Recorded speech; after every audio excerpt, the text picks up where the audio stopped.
The Euclidean algorithm for finding the GCD of two integers.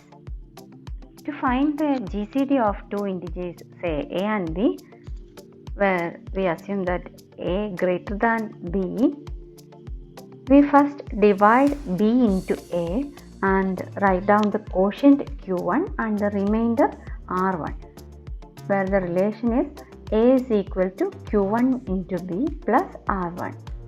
Next, we divide b by r1 to get the quotient q2 and remainder r2. Then b is equal to q2 r1 plus r2.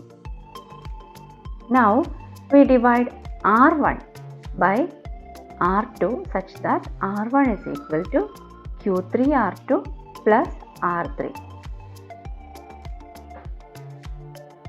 We continue in this way. Each time we divide the last remainder into the second to last remainder, obtaining a new quotient and remainder.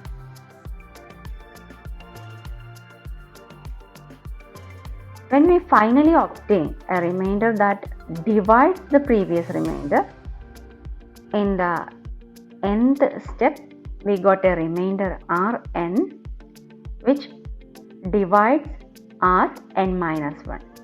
So that in the next step we got a remainder 0.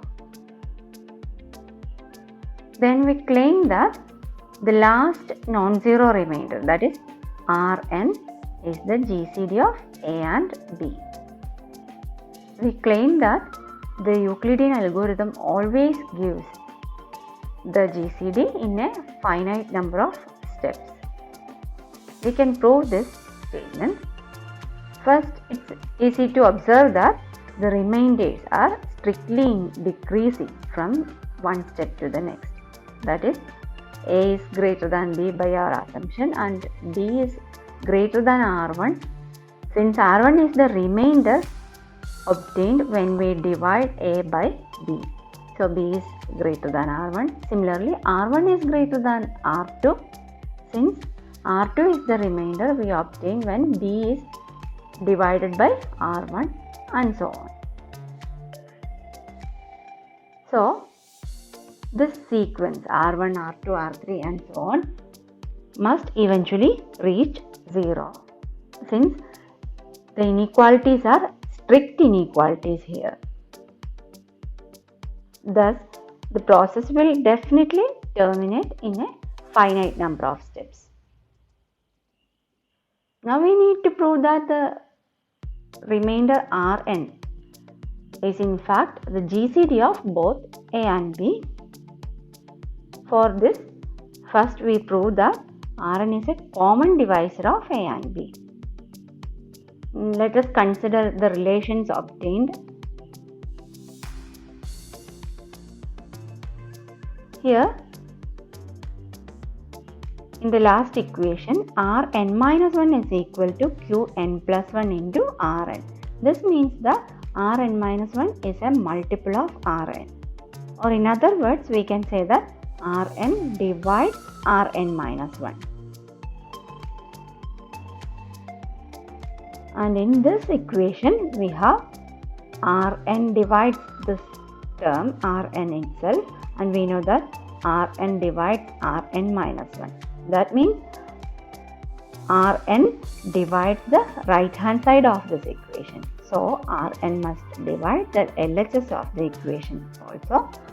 So Rn must divide Rn minus 2. Similarly, from this equation we get Rn divides Rn minus 3 and so on. We get Rn divides R1, and from this equation we have, since Rn divides R1 and R2, Rn must divide B, and finally we get Rn divides A as well. That is, Rn divides both A and B.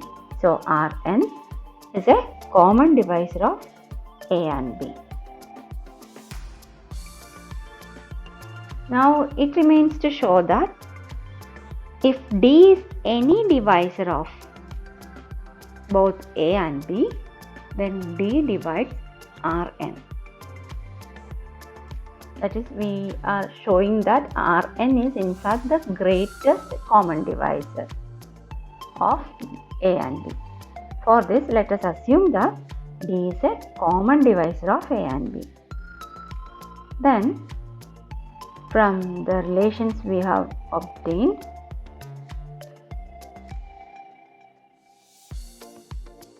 let us consider the equation A is equal to Q1B plus R1. Since D divides A and D divides B, we must have D divides R1.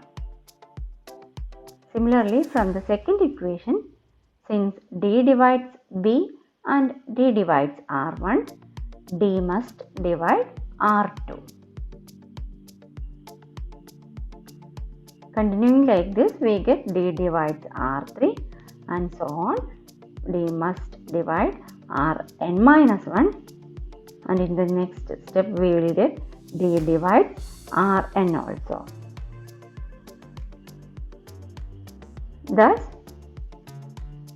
we have proved that Rn is a common divisor of A and B, and also every common divisor of A and B divides Rn, which means that Rn is the greatest common divisor of A and B.